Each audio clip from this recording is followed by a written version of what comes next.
Hello అండి. మీ అందరితో మంచి షేర్ చేసుకోవాలనుకుంటున్నాను. ఒక శీర్షిక చదివాను. వయస్సు విజయానికి అడ్డంకి కాదు. నిజంగా ఆయన వయసు చాలా పెద్దది. కానీ విజయాలు కూడా అంతకన్నా పెద్ద శబ్దాన్ని చేశాయి. ఆయన వయసు చాలా పెద్ద అయినప్పటికీ ఆయన ఎక్కడా ఆగలేదు. ఆయనకి సమస్యలు కూడా పెద్దగానే ఉండేవి. ఆయనకి అడ్డంకులు కూడా చాలా వచ్చాయి. ఆయనకి అవమానాలు కూడా చాలా జరిగాయి. విజయాన్ని ఒక వరంగా, వైఫల్యం నుంచి విజయానికి ఎలా వెళ్ళాలి అని ఆయన శీర్షిక చదువుతూ ఉంటే నాకే అనిపించింది, సాధించడానికి ముందుకు వెళ్ళాలి కదా. నేను సాధించడానికి నాకు కూడా ఒక దృఢ సంకల్పం ఉండాలి కదా. సాధించచ్చు కదా.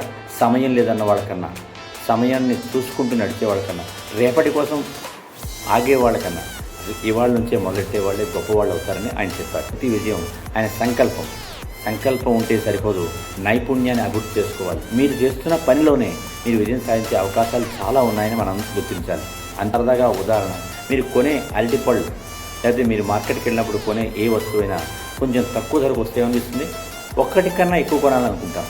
అలాగే విజయం సాధిస్తున్నప్పుడు కూడా ఒక విజయం వచ్చేసాక మరొక విజయం కోసం ఉవ్విళ్ళూరుతుంది మీ జిజ్ఞాస, మీ ఆలోచన, మీ తత్వం. మీరు విజయం సాధించాలంటే మీలో సంకల్పం బాగుండాలి. ఇది మళ్ళీ చెప్తున్నాను, యువతరమే కాదు, నవతరమే కాదు, పాత తరం కూడా విజయాలు సాధిస్తూ మనకి ఎన్నో అవకాశాలు కల్పిస్తోంది.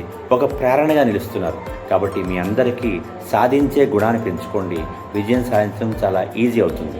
ఓకే, మీ అందరికీ మంచి విజయం సాధించాలని, మరిన్ని విజయాలు సాధించాలని, ఈ ప్రేరణ మీతో ఉండాలని కోరుకుంటూ మీ ఎంఎన్ఎన్ స్వామి, మోటివేషనల్. Thank you.